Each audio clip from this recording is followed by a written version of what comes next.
What's going on, guys? Princeton Clark here, and you're tuned into another episode of Evolve Mastery. And in this episode, I had an incredible conversation with Kaye Doran, a true powerhouse in the world of professional transformation and leadership. Kaye is an entrepreneur, facilitator, international keynote speaker, best-selling author, and global thought leader. She's also the host of the podcast Inner Voice of Knowing and a women's shamanic leadership life coach.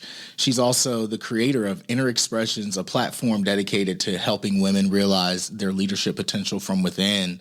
And with over 3 decades of experience working with women, Kaye combines her unique gifts in connection, knowing, shamanic energy, sound healing, and the accreditation of being a master life coach to empower women to create meaningful change in their lives. Guys, I can go on and on about Kaye, but from the day that we connected online, and, we had a few Zoom calls and they just went amazing. There was just so much synergy. And so I'm really excited to have Kaye on the show and to share her with you. We had an amazing conversation. So I want you guys to get comfortable, grab something to drink. If you're driving, get focused, make sure your seats are buckled in. This is going to be a fun ride, but safety first. But I love you guys, man. I really appreciate the support, and we're going to continue to flow. We're going to continue to grow. And I have a number of other guests that are going to be coming on the podcast that I'm going to be sharing with you guys.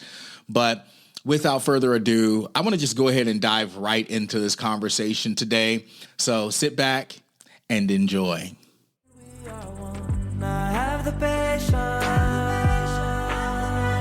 in my soul, 'cause I know that it's worth it. These affirmations let me know that I'm already perfect. I want, say yes I am. 100 miles up, say yes I can. Is it all love? Say yes I am. Yes I am. Yes I am. I want, say yes I am. 100 miles up, say yes I can. Is it all love? Say yes I am. Yes I am. Yes I am. It's my life, so I tell me I'm alright, and it helps me realize that I'm wealthy, rich in passion, rich in magic. It's my life, so I tell me I'm alright, and it helps me. Welcome, Evolve Mastery family. As I said, I have another amazing guest. I'm really excited about this podcast interview, guys. As you guys know, every show I bring somebody special on for an interview. And when we have these interviews, they're people who have traversed this path of self-mastery, this path of awakening to their deeper levels of the I am self. These are people who I admire and I've had an opportunity to connect to. I've had an opportunity to observe their journey. And Kaye is just one of those people, guys, that I'm really excited to introduce you guys to, because from the moment that we met on social media, we connected through Messenger, and we had followed each other for a while. And in the beginning, there was just so much synergy in our communication, our conversations between one another. And she had me on her podcast. But Kaye Doran, it's so good to have you here. Welcome, welcome, welcome.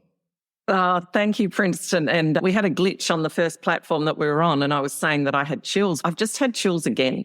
And again, that just brings that confirmation about that soul to soul, heart to heart, that synergy between us and between people that come in that are like-minded and doing that authentic journey.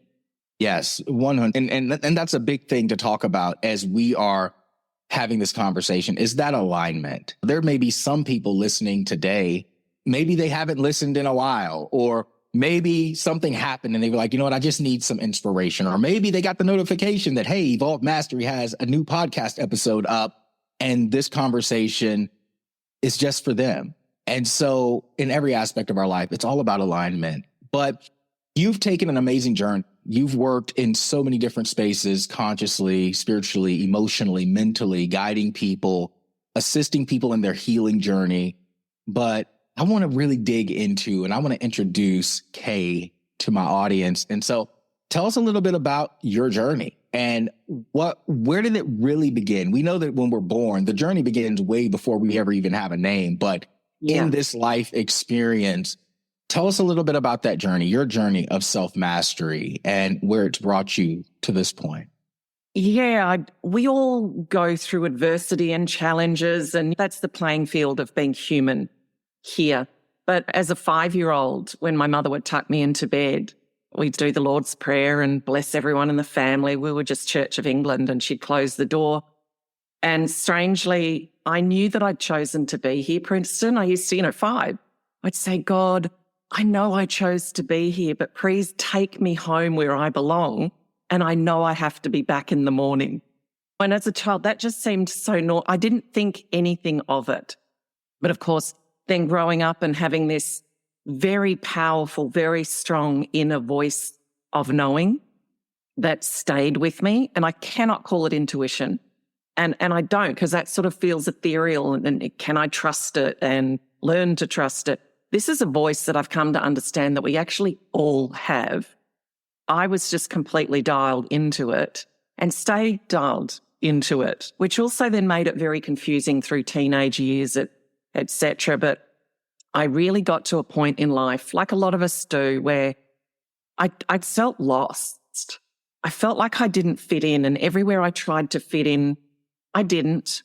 And people that I thought were my friends were laughing at me behind my back. And I just experienced a lot of nastiness and alienation.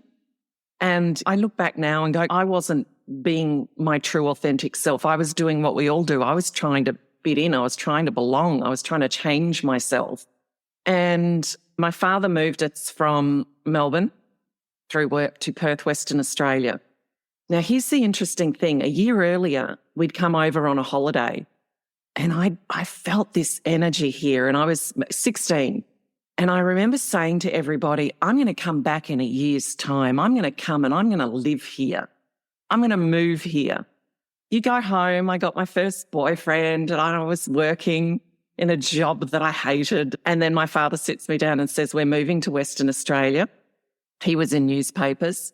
And long story short, he basically said to me, you're going to come, you're going to give it 6 months. If you don't like it, you can move back to where your older brothers and your older sister are. And of course, I landed exactly where I was meant to be.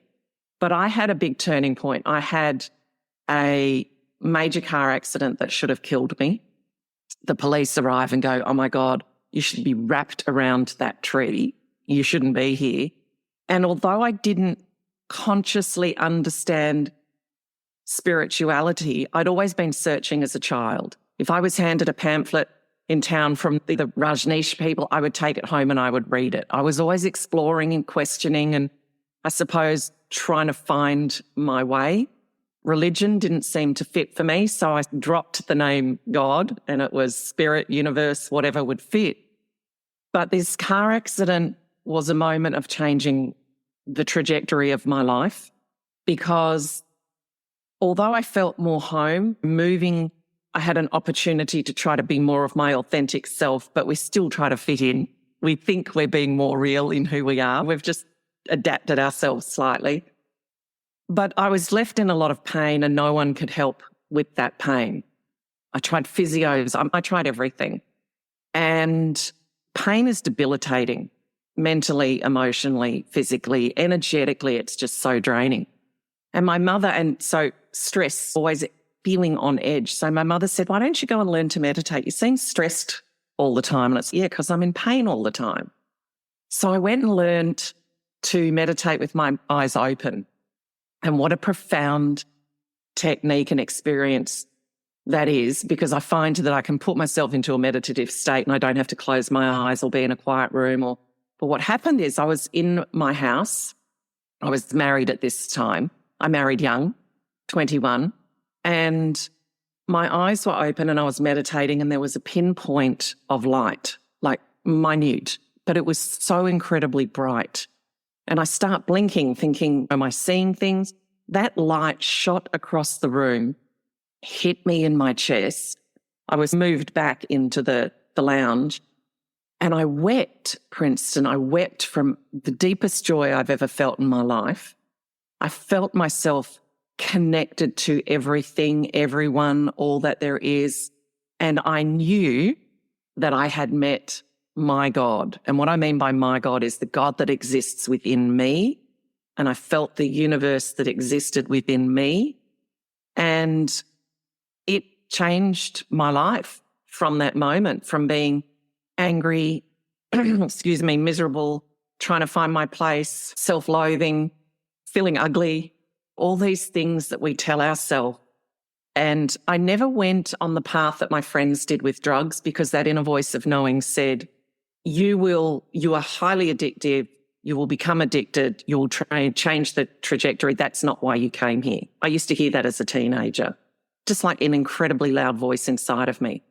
But it was way too much alcohol and just generally running amok as a normal teenager. But the more I got drunk, the more I was trying to prove my existence in this world, if that makes sense, you know?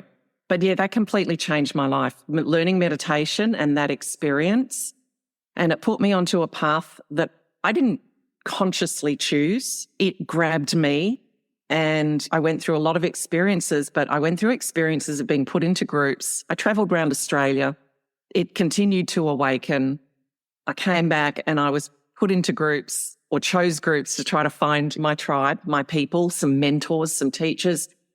And I found that there's what I term a lot of trickery out there, a lot of people that say that they know what they're doing and they don't. It's a great bandwagon to jump on. And things would be said and that inner voice was telling me to speak up. I would almost start choking and then I would respond to the group.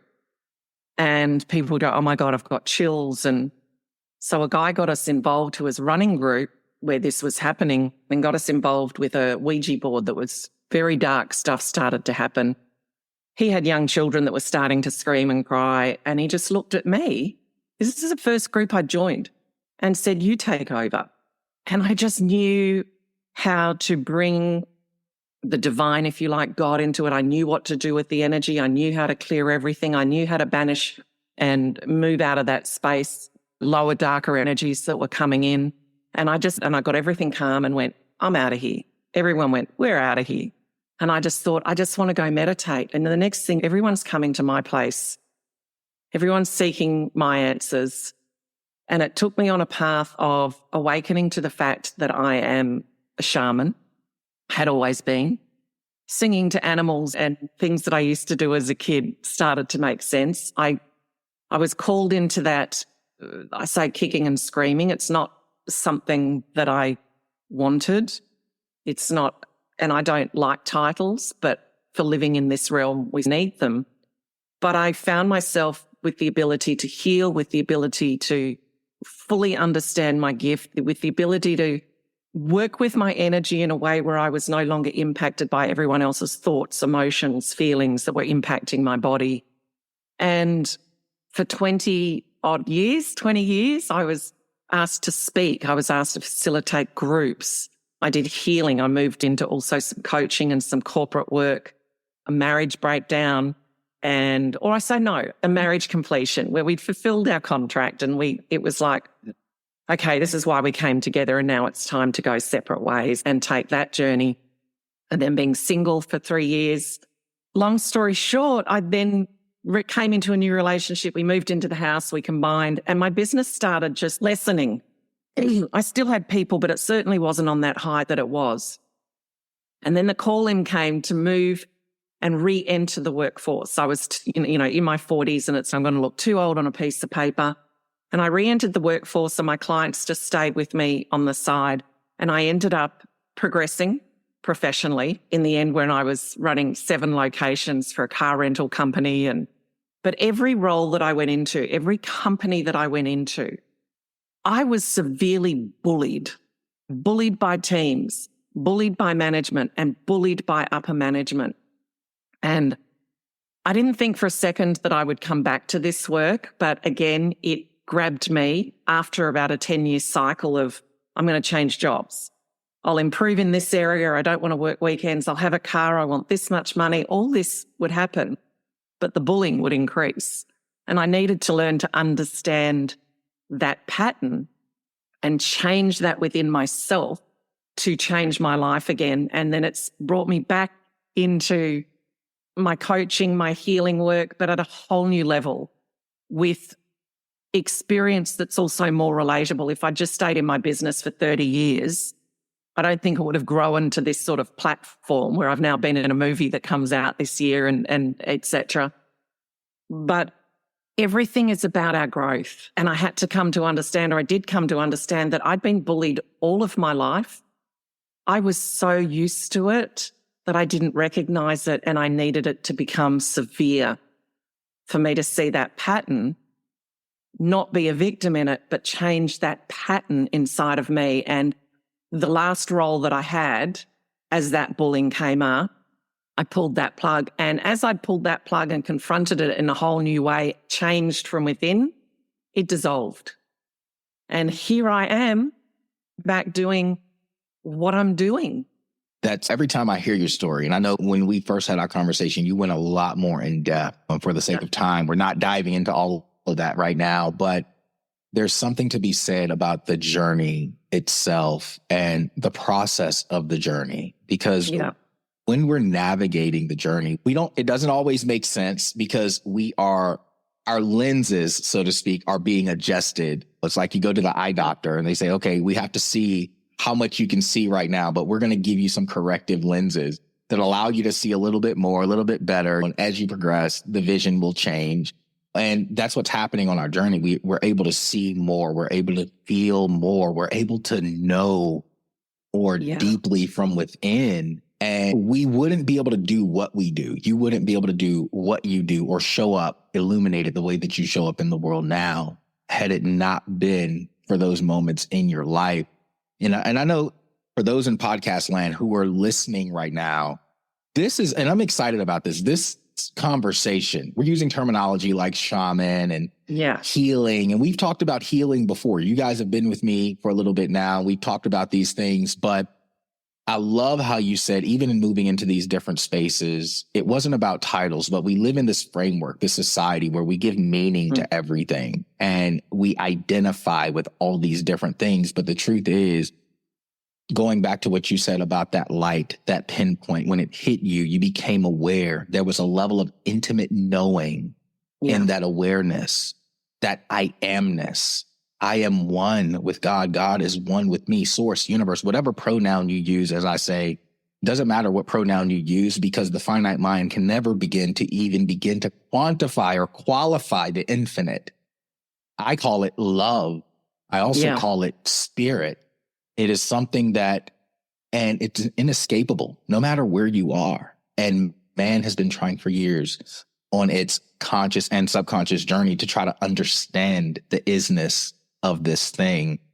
But this journey that you've been on, it's brought you back into that deeper state of inner knowing that's connected to all things, which is why you became so sensitive. It's why you were able to tap into the layers beyond the veil of what we can see and what we identify and give meaning to. And what's beautiful about that is I know that there's so many people listening right now and they're like, I've been experiencing that because of religion or because of how they were raised or because of various experiences. It's like they've been told that certain things, oh, that's demonic or that's new age or that's this, or they've been programmed into disconnecting from that inner knowing and they don't trust it. Like you said, like the inner child, that little child in you before the programming, before the world put its stuff on you. There was a knowing even when you were 5. And I relate to that because even when I was younger, it was the same thing. I had this deeper knowing, but I'm growing up Southern Baptist. Everything is hellfire and brimstone. And it was never synergistic with me. It never felt right at a core level. Yeah. And I'd love for you to dive into that transition because a lot of people may be stuck in the programming or the religion or the meanings that they identify everything as. And that's one of the main reasons why they're not showing up in that inner knowing or they're not able to truly hear it.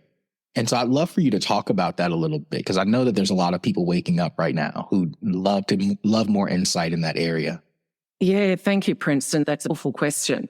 In what happened for me in that experience with that pinpoint of light was I came to a very deep understanding, and it is just love, because that's why I just wept. It wasn't a cry. It wasn't crying. It was the weep of remembrance. But I really came to understand that the turning the vision inwards is the power because it exists it's inside of us. Everything Science is now saying that the universe exists within us, and then therefore we exist within the universe. So a key for me was to keep meditating, to create ways of turning that vision inwards through power questions, etc. Another thing that I experienced was I tried the healing path that everyone seemed to be talking about, and I just became a wreck. I was bringing babies into the world, I was bringing babies into the world, and I was so far trapped in my past by revisiting it in this particular way to so-called heal it. By the way, we're not broken. None of us are broken. It's reclaiming energy.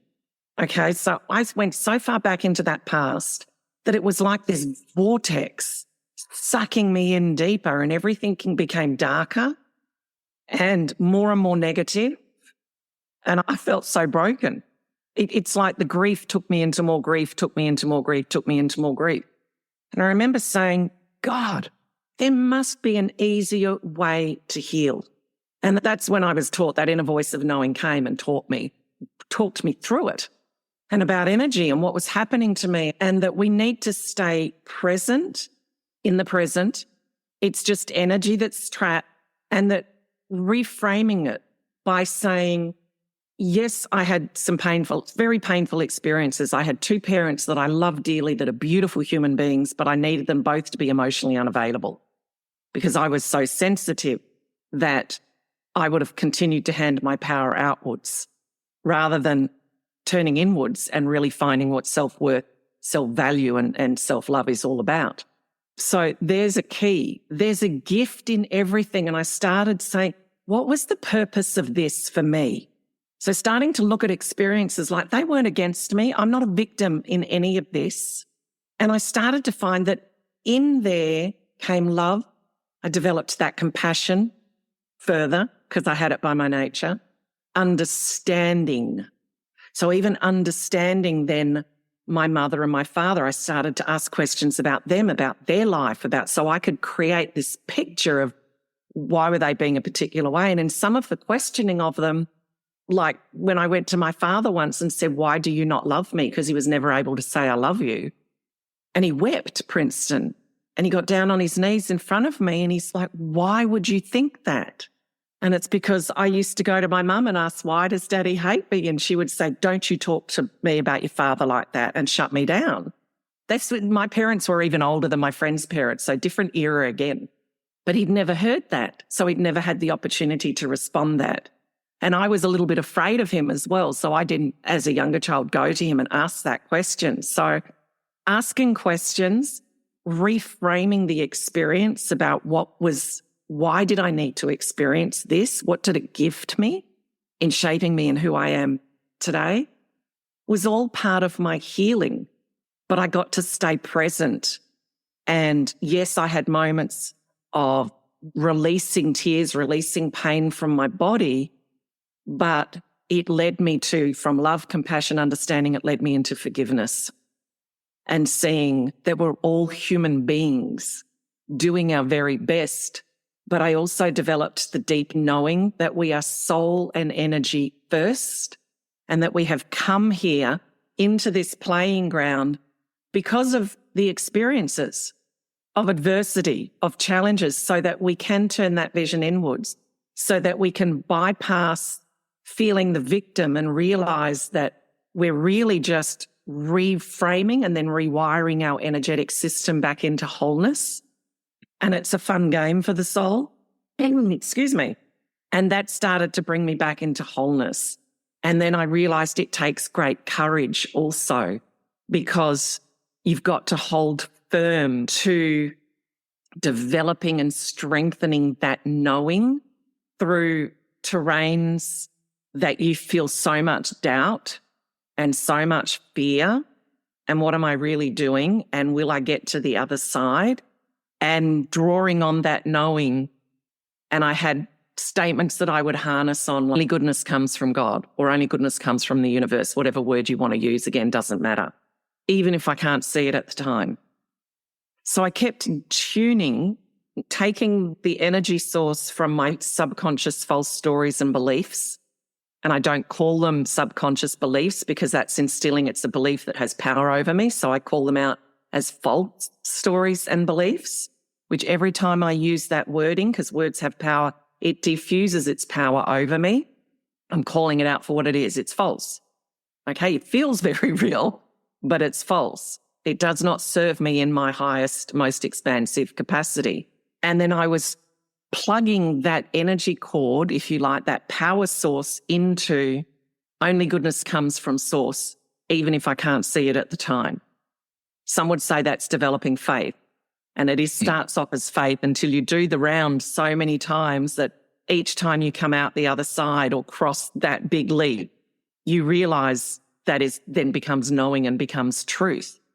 So while I was reframing all this and the language that was coming to me helped me realize that's creating an energetic change, I had to plug into a new source of power and feed that and feed that. And that meditation for me was the key, because when we've got our vision outwards, it's like those horses that have the blinders, the blinkers on. You can only see this. You can't see what's out here. You can't see what's out here. You're living from the lenses that you're wearing that are discoloured from those false stories and beliefs. So if they're coloured with anger, then you see the anger. If they're coloured with no one loves me, that's what you're going to see and experience. So perceptions are those lenses. Perspective, which I gained through meditation, and even that, if I was sitting up here looking down at myself and this scenario, what would it look like from perspective? So I learned to take perception into a perspective. So seeing things from a higher perspective and using all those things to anchor to, and calling God more deeply, or source or insight more deeply into me and into situations, working with that, what I term the unseen world, working with that energy, because the truth is everything's energy. And that's why I call it the courageous path, because we're also having to look in and take responsibility. I went through a phase where people were, well, a lot of my life, very nasty to me. But even when I was in my prime of doing my, and I call it my guidance work, really, because any healer, any great coach or mentor, all we are and need to be are guides that know and understand the terrain, that says, you're going to do this, but I'm going to help show you the way. That taking responsibility by going, if this keeps happening in my life where people keep turning against me, what false story and belief am I holding on to so tightly inside of myself that I need to unpack? So I learnt that it's like going into a movie theatre, for instance. I can go into one room and watch one movie, but I cannot deny that there aren't 8 or 9 other films playing at the same time. And that's how I see life, that the movie's coming from within me and projected out. And I can change that movie by changing patterns and beliefs that are inside of me and plugging the power back into my heart. Does that make sense? Yeah. Oh, yes. And when you speak, and I have to be mindful of time, I get to be mindful of time, but oh my gosh, a lot of this we could dive. There's so many nuggets in what you just said, but starting with the first thing, and that's reclaiming your energy, understanding that we are conductors of energy. We are conducting and responding and sending out energy. And I always say Princeton is not the it. Princeton is the conduit. That's it. Princeton's just an idea. Princeton's just a vessel that I operate in this world.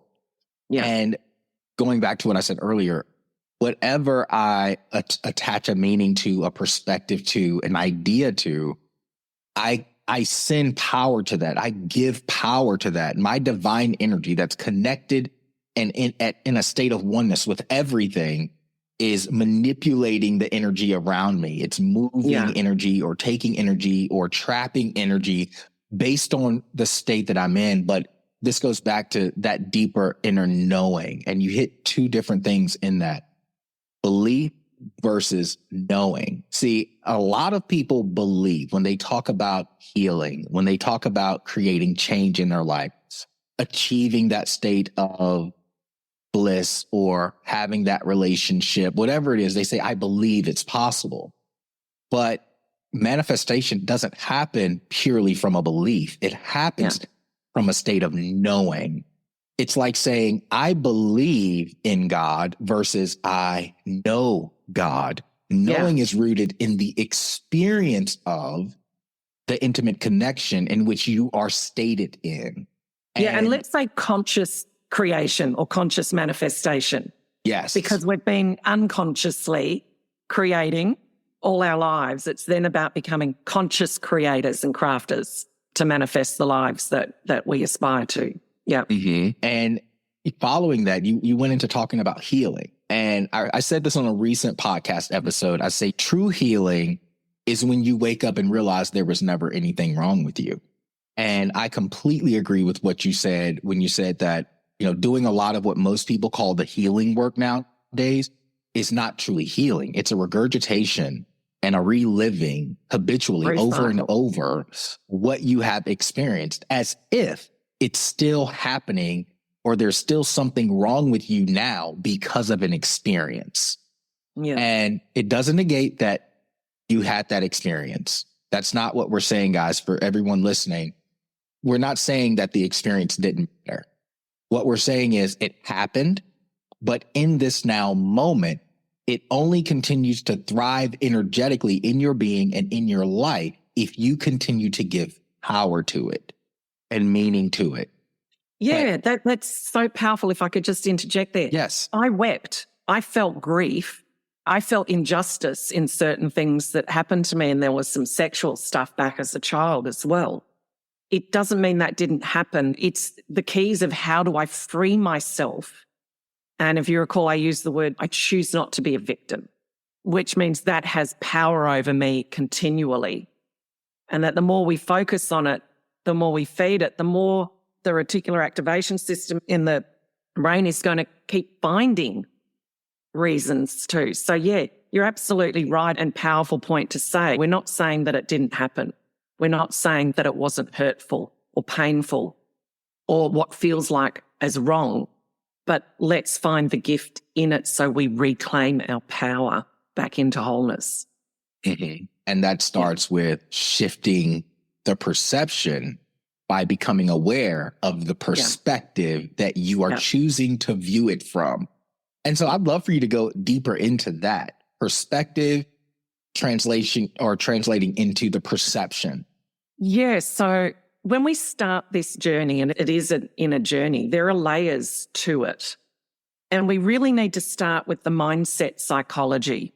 So understanding what our mind is doing and where it's sending our energy into past, projections into the future, the power of the mind in creating, manifesting, etc., and becoming more masterful over how we use our mind. That's why I call it mindset psychology, and the part that has in our healing and transformation and spiritual, physical experience.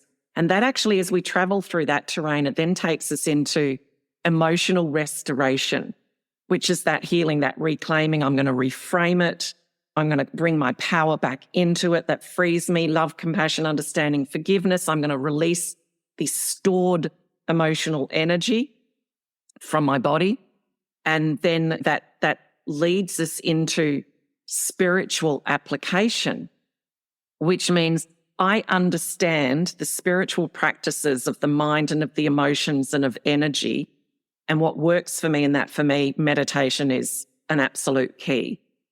Asking power questions are a spiritual application. Invoking, which is really inviting spirit or source or whatever into my awareness and into my life experiences, all of those are spiritual application. Walking and power walking around the park and exercise for me are a spiritual application because I don't listen to anything except nature when I do that walk and my inner voice. So that's where it's not a discipline, it's a choice. Because of that journey through mindset psychology, emotional restoration, into that spiritual application. Now, where that takes us in doing this journey in this way takes us into conscious integration, because we have integrated what we term negative past experiences. Okay, so now we're consciously integrating newness, a new way into our being, because concepts alone change nothing. I don't care what books you've read, what language you use, that will not change anything unless you do this application of the journey. But then that conscious integration leads you into energetic expansion. So you actually change the whole of your energetic being, and it changes frequency, which is what everyone talks about in terms of manifesting. So you're becoming the energy of the life that you're aspiring to and the person you're aspiring to be. And that then takes us into the very center of it, which is unity knowing, where we know that we are all one, where we know that we are the very universe and all its intelligence, abundance and love and expansiveness and wisdom and that knowing, source itself. But to get in there, we're doing the journey of the perception. We're going in with our perceptions and we're piercing each of those veils, okay, till we get to that core. And by the time we get to that unity knowing, we're coming back out, and that's when we have expanded perception. Then we live that reality within the universe we call our physical life, but then we're going to go again. We're going to go through all of those layers again, getting into that source of who we are with our limiting perceptions, because this is a never-ending cycle. We're unmasking stuff all the time. And then we're coming back out. We've got a more expanded perspective. Then we're living that reality. But we get faster at doing it, right? So when I first started and I felt so broken, I came to understand I was never broken at all. But let's say what took, as an example, you can say what took a year, then took 8 months, then took 8 days, then took 8 hours. I've had a friend witness me go through something incredibly painful, and I'd only had a few sips of my tea, and she goes, "You're out of it, aren't you?" I went, "Yeah." She goes, "That was 5 minutes." I'm like, "Yeah, are you genuinely out of it? Tune into the body." Yeah. Do you know what I mean? So we become more adept, but we don't stop doing those cycles, that coming in from our limited perception.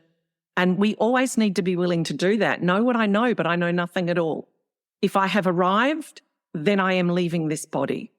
I'm still in this body, so there's still more for me to explore. And what happens is the truth then doesn't change. My message hasn't changed since I was 24, 25. I've found writings from magazines and that I used to write for back then, and a book that I did back then. What I've come to understand is doing that cyclical journey and expanding our perception and then living that reality and coming back in again and doing it again. It just means that my understanding of the truth deepens and expands. Oh my gosh. I know for some people listening, you guys may be like, this is really heavy, but it just sounds that way because your perception and your perspective around it hasn't shifted yet. But what you just said right there is key, because I feel the same way. I've recognized the same thing in my journey. My message hasn't changed for years, over a decade. It hasn't changed, but the perception of it has only gone deeper. It's just like math. You start off learning 2 + 2 = 4. And pretty soon, next thing you know, if you continue to advance and study the processes mathematically and the different ways to use numbers and the different representations of numbers, next thing you know, you're doing calculus. But all the levels of math are simply principles that you're applying at different usages at the different stages.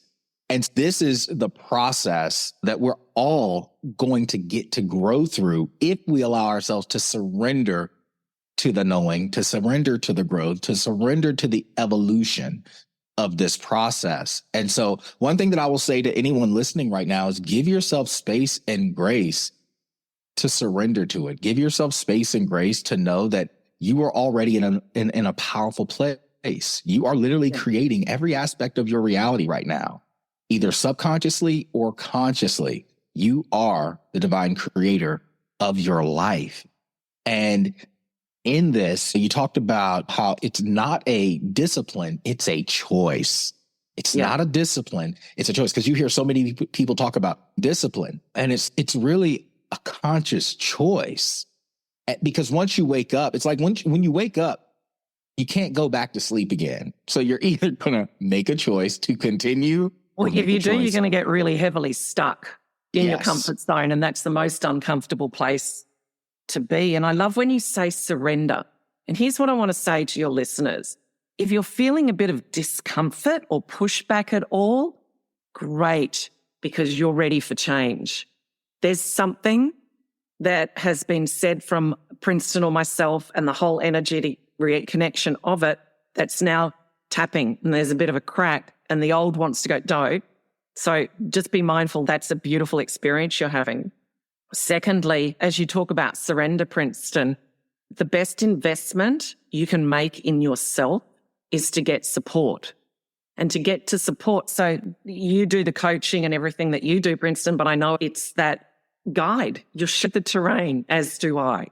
And the best investment is to go, what if we're going to try to do this ourselves, especially if you're first starting out, you won't do it. Every level of sabotage will come screaming out of you as to why not to change.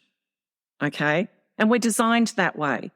So if you can invest in yourself to seek out a guide such as myself or Princeton that's really done this journey and continues to do this journey and knows every level of the terrain, of the mindset, of the emotions, of the energetics of it all and the power of integration, that will come back to you tenfold.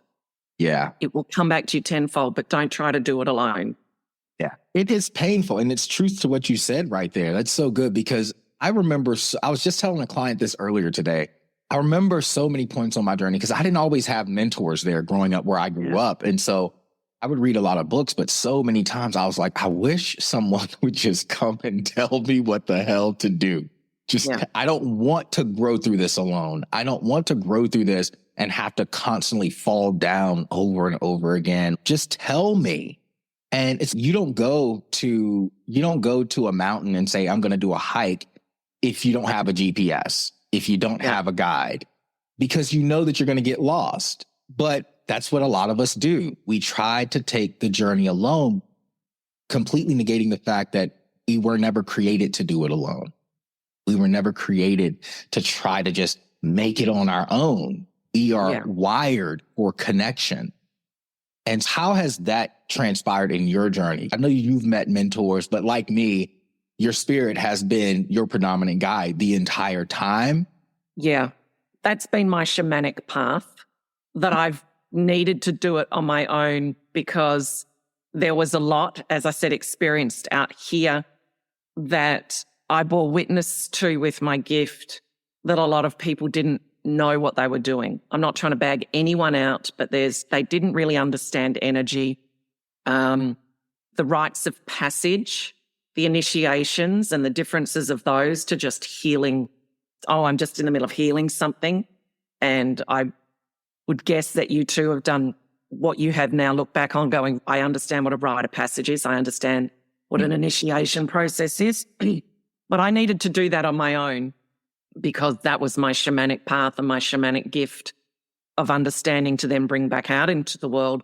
But when I had learnt that pathway, I too still put my hand up. I have coaches. I've been to healers. I went to someone a while ago, a couple of weeks ago, to help me sort out my energy. There's only so much that I could do. But the knowing tells me, inner knowing says, go. And I usually see this person and I'd met this other person and their name kept coming, see Beverly. So it's okay, I'll go see Beverly. Once you've done this journey and you've dialed up that inner voice of knowing and you are trusting it, then you will be guided to the right people. They're all the right people. I've experienced someone putting hands on me and I've come out and I've had to undo all the damage of what they've pumped into me because you can't, energy is always interacting. And if you're working with someone energetically, very consciously, which is what I do, even when I'm coaching and in word, I'm moving energy. I'm listening to their soul. I'm listening to their energy and we're creating a healing shift, which is different from the work when they come to see me and I work with sound tools and I work with the energy. But everything that I'm thinking or speaking about goes into that person. You need to be very clearly aligned in doing that energetic work, healing journey with someone to make sure that you're not bringing in muddy waters of your own. Yeah. And one thing that I will say to piggyback off of that, as far as being led by the knowing to the guides, to the mentors, even to books. I tell people, I never really would take book recommendations. I would literally walk into Barnes & Noble. And I started this in the very beginning. I'm 23 years old. I would walk into Barnes & Noble and I would close my eyes and I would say, give me what's for me today. And I would walk with my hands along the books and until I felt that knowing say, okay, stop. Yep. And it was almost like a pull sometimes, because sometimes I would want to keep moving, but my hand would stay there. I wouldn't feel comfortable even if I took my hand off. And so I would just know. Yeah. And I would just pick that book and I would just open it up. And every single time, this is the thing, when you're listening to the knowing, when you meet a guide or mentor or teacher, they're not going to tell you anything that you don't already know. They're going to affirm it to you. And then if there's any areas of blind spot in what's being affirmed, they're going to help you to see it more. That's all they're going to do. It's not that you don't already know it. And I want to add this to anyone that's listening. Everything that is required for you to know and grow and be in this world is already in you.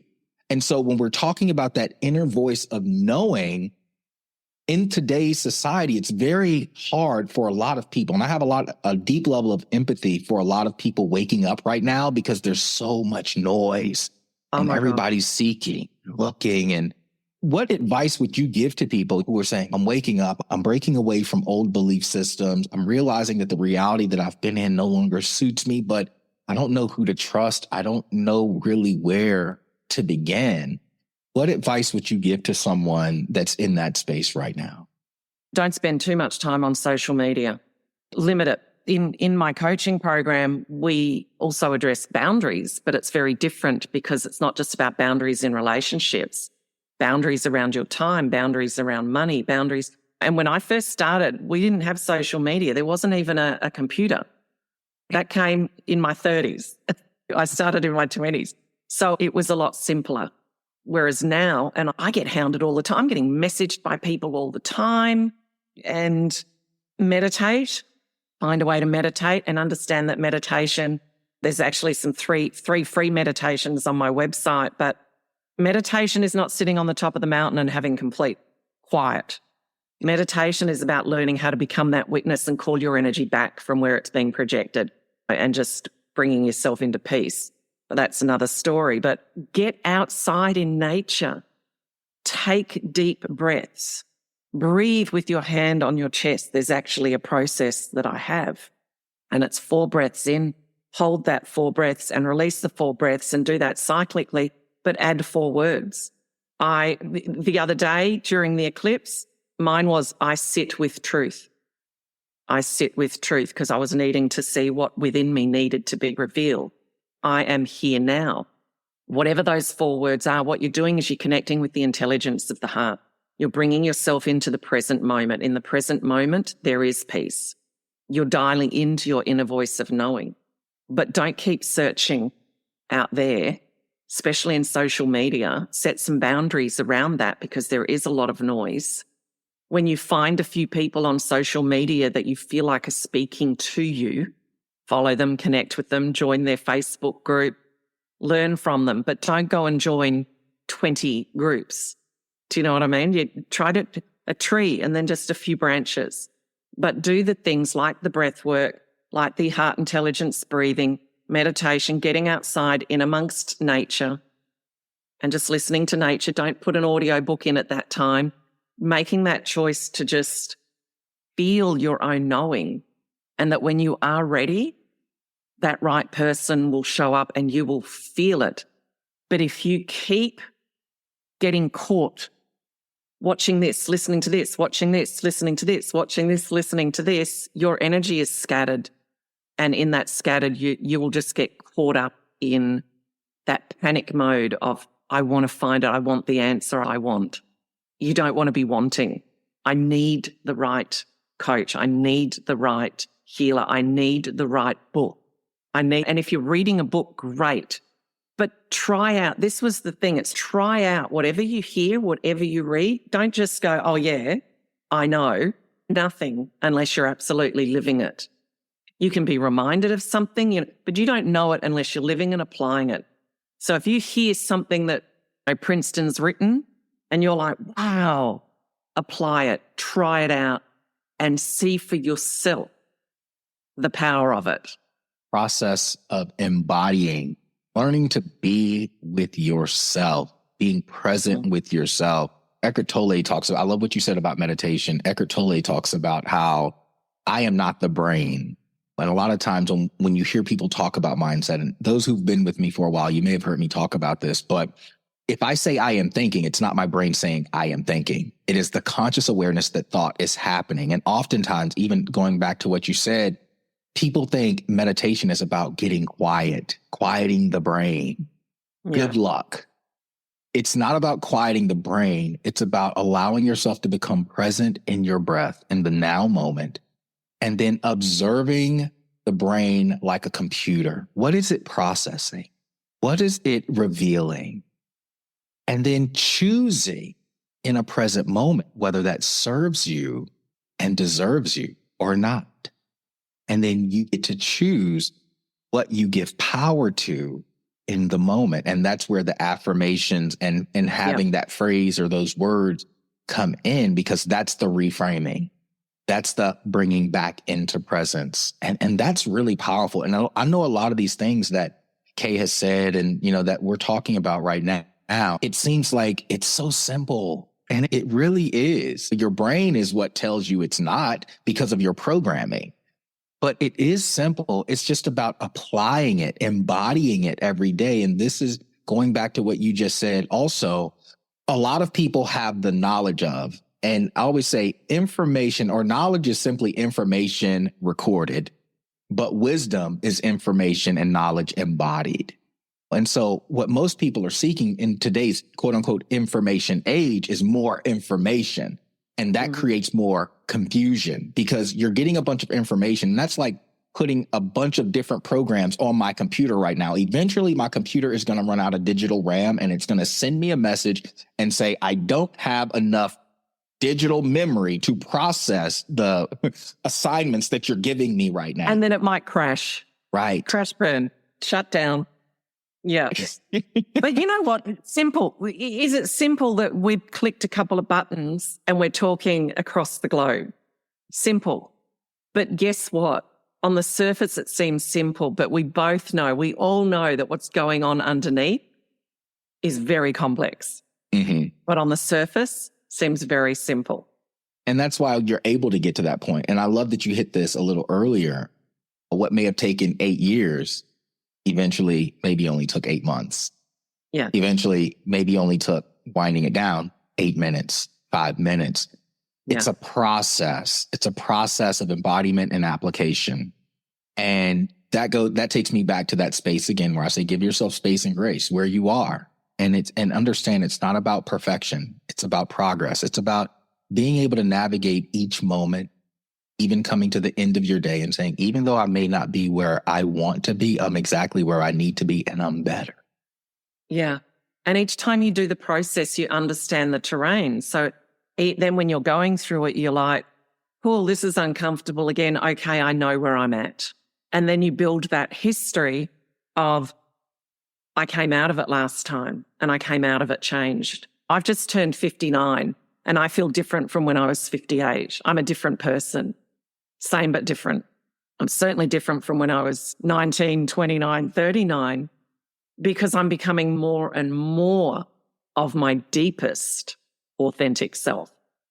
Because authenticity gets thrown around, but we're all being authentic in the moment with who and how we know ourselves to be. If I'm angry, I'm being authentically angry. Do you know what I mean? It's so my deepest, authentic, soulful, more expanded self, if you like. And I'm glad you hit on that. And I know we're coming up on the hour, but I love that you said that because I often say, when people say, I'm just being authentic, okay, but is that authentic you bringing you joy? Is that authentic you bringing you peace? Is that authentic you expanding you in love? Because if it's not, that authenticity, though real, is an illusion that's keeping you stuck from being the deepest most aware, most conscious, most active version of you in your life. And so you can, like you said, be authentically angry, and you can authentically justify that anger. You can authentically justify your fear. You can authentically justify your worry, so on and so forth. But are you authentically living in your divinity? Are you authentically living in your power? And this is where, again, this journey is so important, because I know a lot of people, even in this journey, you will have moments where you say, man, I feel like I already got past this. Why is this still happening? And it's just a part of the journey. It's okay. At certain points of your life, you took this path. And like you said, you're being brought back to it again. But this time, what you notice is, okay, I recognized this before, as to where before it might have hit you like a pop quiz moment out of the blue. And it's, dang, I didn't even realize it. Now you're like, okay, I've seen this before. Okay, I know that up here, I need to go right instead of go left. Yeah. I know here, I need to be silent instead of speaking, so on and so forth. And so it's just allowing you to put into practice. It's like lifting weights in the weight room. You're going to go in, you're going to do the same exercises depending on what exercise or what muscle group rather you're developing. And the exercises don't change. You can cause some muscle confusion and do them in a different order. But ultimately, if you want to continue to develop those muscles, you have to continue to do the exercises that are going to develop those muscles. And the same thing applies spiritually. Absolutely. And just one final thing. Everything is speaking to us. So if you find yourself in anger, if you find yourself in reactiveness, if you find yourself in all of those expressions, they're just letting you know that there's pain inside of you. Turn the vision back in and go to the source of that pain. Bring love, compassion, understanding, and forgiveness to it. Because 100%. a lot of people get caught in positive and negative. That's not a negative. It's been deemed a negative. Let's come back to all there is ultimately at the heart of everything. So good. Kaye, I could continue talking to you forever. And I know people listening are like, man, this is good. Where can I reach out to Kaye? So what's the best way for them to reach out to you if they'd like to contact you? Look, go straight to my website, kayedoran.com, and then all the links to all my social media is there. But yeah, we could talk forever. We haven't talked about how to work with our energy and all of that. This has been a wonderful conversation though. And always maybe love we should do a series. you. Maybe we should have a few different conversations on some different topics and see where that goes. And guys, if you enjoy this, go check out her podcast. All her links, all of her information is on her website. I encourage you, go check it out. If you're listening to this and maybe you're in a place where you're on the fence, you're like, some of the stuff may be new, but new is better than the old. Give yourself permission to take the journey. Because there's a reason you're here right now. There's a reason why certain things knocked on the door of your heart today. There's a reason why certain aspects of your persona were pricked. And so Kaye is here. She has such a servant's heart, and she illuminates any space that she comes into. But what I love is the container that she creates. And you can tell just the energy of her words. She has a very nurturing, feminine, but yet powerful energy in her presence. And so if you guys are seeking that, maybe talking to me, I'm not the one. Maybe you need that divine feminine. You need that divine presence in your life from a woman. I challenge you, go. What's stopping you? What's stopping you? Look at your life right now. And if you can't say that you are happy where you are and something has spoken to you today, what that means is you've been given 2 C's, a chance and a choice. What you do with it is up to you. This is simply one door that has been opened. The question you must ask yourself is, am I willing to walk through it? Kaye, thank you so much for coming on the podcast. Do you have any final words that you would like to share before we close out? Oh, I'm just letting the energy of your words wash over me. Just that you are worthy. You are worthy of more than where you feel yourself to be right now, because you are a divine spark of the source of all that there is. You don't need to become worthy. You already were born worthy. Like I always say, an apple seed doesn't have to fight to be an apple tree. It already is. Mm-hmm. Guys, Thank you for tuning into this episode of Evolved Mastery with myself and Kaye Doran for today's interview. I hope you guys, and I wish you guys, I send you love, I send you joy, I send you peace, and I just send you energy right now that everything that you touch, everything you speak to, everything that you respond through in your life begins to expand, give you opportunities, and give you new levels of you expressed in your life so that you can truly experience the deepest levels of authenticity and power and purpose. Thank you guys for joining this episode of Evolved Mastery. We'll be talking to you guys again soon.